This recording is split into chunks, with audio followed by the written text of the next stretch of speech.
Kuasa Allah tak terbatas. Allah bisa memakai siapa atau apa saja untuk menyelamatkan umat manusia. Oleh karena itu, janganlah heran jikalau Tuhan memakai awan untuk memimpin perjalanan umat Israel ke tanah perjanjian. Dalam perjalanan bangsa Israel, mereka selalu dipandu oleh awan itu. Baik pagi, siang, petang maupun malam hari, awan tersebut tidak jauh dari hadapan atau dari atas kepala mereka. Bangsa Israel pun begitu taat mengikuti apa yang dititahkan Tuhan kepada mereka. Ada hal menarik dari bangsa Israel yang dapat kita jadikan teladan dalam pembacaan ini, yakni atas titah Tuhan, mereka berkemah, dan atas titah Tuhan juga mereka berangkat. Hal tersebut menunjukkan kepada kita bahwa ada ketaatan bangsa Israel kepada Allah. Ketaatan terhadap pimpinan Allah tersebut membuahkan hasil di dalam hidup mereka.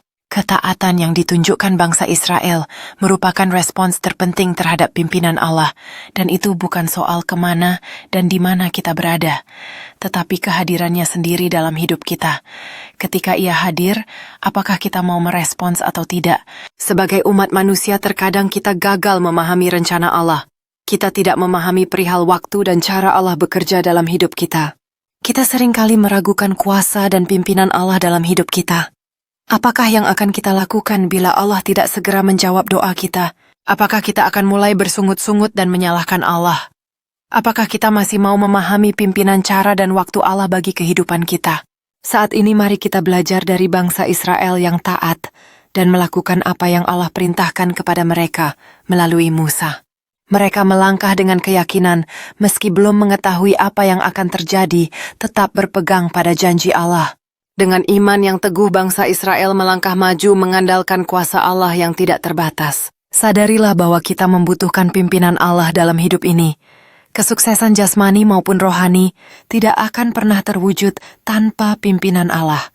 Oleh karena itu, mari kita upayakan dengan sungguh-sungguh pekerjaan kita di hadapan Allah. Mari kita jalani hidup ini dengan upaya dan tindakan yang lebih maksimal, bermutu, dan berkenan bagi Allah. Setiap langkah yang kita ambil harus bermakna. Setiap tindakan kita harus mencerminkan kerinduan untuk memenuhi kehendak Allah.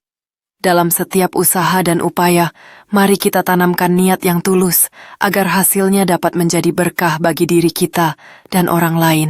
Jurnal ini adalah tempat kita menuliskan harapan dan impian.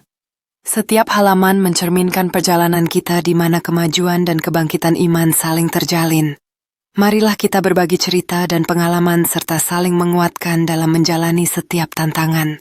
Ketika kita mencapai puncak tujuan, rasa syukur harus menyertai setiap langkah kita. Dengan pimpinan Allah, kita dapat menemukan arah dan makna dalam perjalanan ini. Marilah kita terus melangkah maju dengan keyakinan berfokus pada visi yang lebih besar untuk hidup yang penuh arti. Amin.